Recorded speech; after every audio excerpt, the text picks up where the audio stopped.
Look at my family with your eyes of love.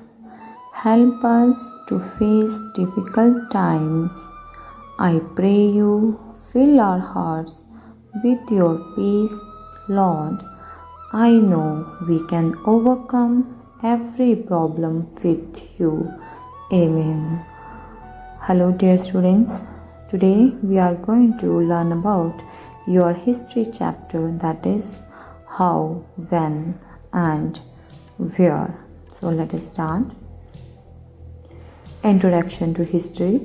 History is the study of past events and it is much more than memorizing dates. In this lesson, we will learn how did it happen, when did it happen and where did it happen. Meaning of history.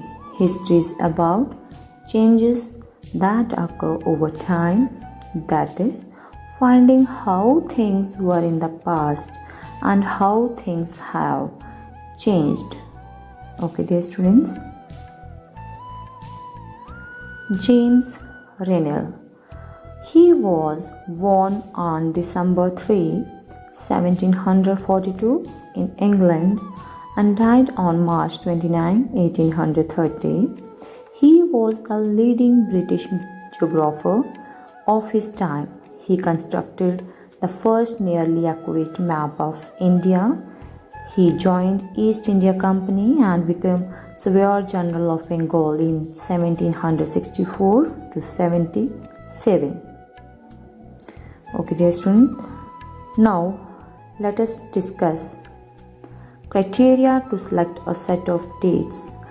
Dates become important when we assume that a particular set of events are important. Most of the history in India was written by British historians. These historians started writing with the rule of first Governor General Warren Hastings and ended with the last Viceroy Lord Mountbatten. Criteria to Paradise. In 1817, a Scottish economist and political philosopher named James Mill published a book, History of British India.